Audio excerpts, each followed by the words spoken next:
ஊட்டியில் மலர் கண்காட்சிக்காக தாவரவியல் பூங்காவை தயார் செய்யும் பணிகள் நடந்து வரும் நிலையில் நர்சரிகளில் மலர் தொட்டிகளை தயார் செய்யும் பணி தீவிரமாக நடந்து வருகிறது. ஆண்டுதோறும் மே மாதம் ஊட்டி அரசு தாவரவியல் பூங்காவில் மலர் கண்காட்சி நடத்தப்பட்டு வருகிறது.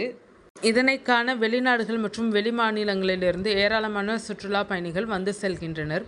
இங்கு யாரும் சுற்றுலா பயணிகளை மகிழ்விக்க ஆண்டுதோறும் 35,000 தொட்டிகளில் பல்வேறு வகையான மலர் செடிகள் தயாரிக்கப்பட்டு அனைத்து மாடங்களில் அலங்கரித்து வைக்கப்படுவது வழக்கம்.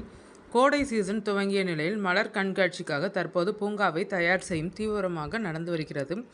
நிலையில் 35,000 தொட்டிகளில் பெரும்பாலான தொட்டிகளில் மலர் செடிகள் நடவு பணிகள் முடிந்த நிலையில் மேலும் பல ஆயிரம் தொட்டிகளில் தொடர்ந்து மலர் செடிகள் நடவு பணிகள் மேற்கொள்ளப்பட்டு வருகிறது.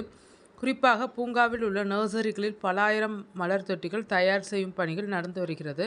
பால்சம், பிகோனியா உட்பட பல்வேறு மலர் செடிகளை கொண்ட தொட்டிகள் தயார் செய்யும் பணி தீவிரமாக நடந்து வருகிறது.